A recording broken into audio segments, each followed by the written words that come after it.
السلام علیکم دوستوں، ایک بار پھر حاضر ہوں اور مدینہ منورہ کے ٹرپ پر ایک ایسی جگہ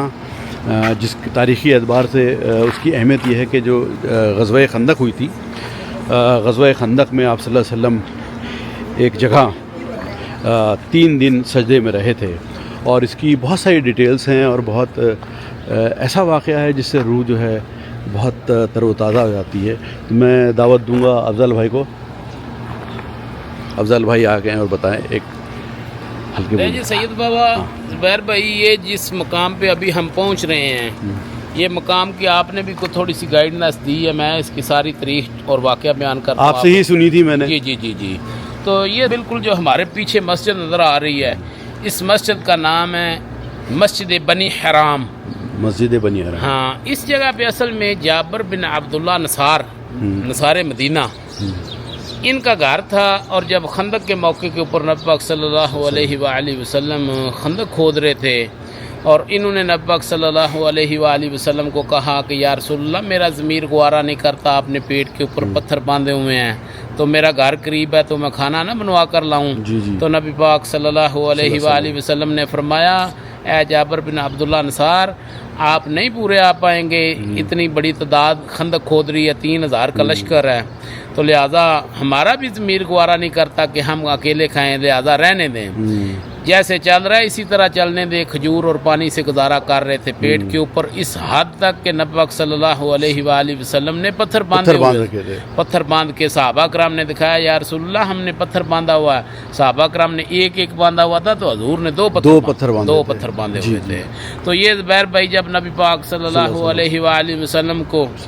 ضد کر کے جابر بن عبداللہ نصار مدینہ، تو ضد میں آ کے تو اپنی وائف کو کہتے ہیں کہ کھانا بناؤ۔ گھر میں جو جوں وغیرہ ان وقتوں میں ہوتے تھے، اور آٹا روٹی جو بھی تھا وہ پکا کے، ایک بکری کا بچہ تھا وہ ذبح کر کے ہانڈی بنا کے تو حضور کی بارگاہ میں پیش ہوئے، کہتے ہیں خلفائے راشدین اور آپ ساتھ میں آئیں، 5-4 لوگوں کی دعوت ہے ہمارے گھر میں، چاروں یاران رسول جو تھے۔ جی تو نبی پاک صلی اللہ علیہ وآلہ وسلم نے کہا کہ ہمارا بھی ضمیر نہیں گوارا کرتا کہ ہم اکیلے کھائیں، جائیں اپنی وائف کو کہیں کہ ہانڈی کے اوپر سے ڈھکن مت ہٹائے، تو ہم انشاءاللہ آئیں گے پھر۔ تو کہتے ہیں نبی پاک صلی اللہ علیہ وآلہ وسلم 3000 کا لشکر لے کے، صحابہ کرام کا جتنا قافلہ خندق کھود رہا تھا، اور لشکر لے کے حضور نے آ کے ان کے دروازے کا دستخط دیا۔ اس جگہ پہ گھر تھا، یہ مسجد بنی حرام والی جگہ پہ، تو دستخط دیا اور حضور نے حکم دیا بھئی دسترخوان لگا دو۔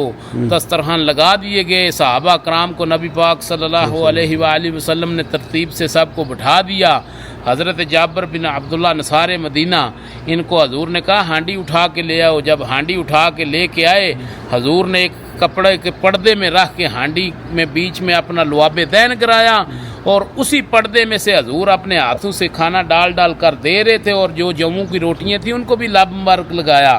اور 3000 کا لشکر سامنے بیٹھے ہوئے زبیر بھائی کھانا کھا رہا ہے، اور کھانا ختم نہیں ہو رہا۔ کچھ نصارے مدینہ میں سے ایسے لوگ تھے جو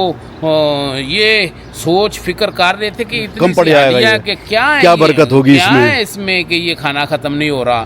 نبی پاک صلی اللہ علیہ وآلہ وسلم کو سوال کرتے ہیں، کہتے ہیں یا رسول اللہ، کیا ہم ہانڈی کا ڈھکن ہٹا کے دیکھ سکتے ہیں کہ اتنی سی ہانڈیاں اور ختم نہیں ہو رہی؟ تو نبی پاک صلی اللہ علیہ وآلہ وسلم نے فرمایا کہ پہلے پیٹ بھر کے کھا لو، پھر دیکھنا۔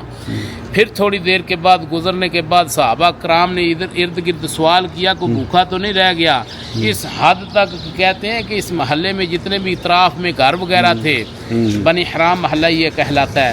ان گھروں میں بھی کھانا پہنچا دیا۔ نبی پاک صلی اللہ علیہ وآلہ وسلم نے کہا کوئی باقی تو نہیں رہ گیا؟ صحابہ کرام نے کہا یا رسول اللہ، ابھی کوئی باقی نہیں ہے، کیا ہم ہانڈی کا ڈھکن ہٹا کے دیکھ سکتے ہیں؟ حضور نے کہا ابھی آپ دیکھ سکتے ہیں، ضد کر کے ہیں۔ تو کہتے ہیں ان صحابی انصار مدینہ میں سے جو صحابی رسول تھے، انہوں نے جب ہانڈی کا ڈھکن ہٹا کے دیکھا تو ہانڈی کی زبیر بھائی اتنی گہرائی نظر آ رہی تھی کہ کبھی ساری کائنات بھی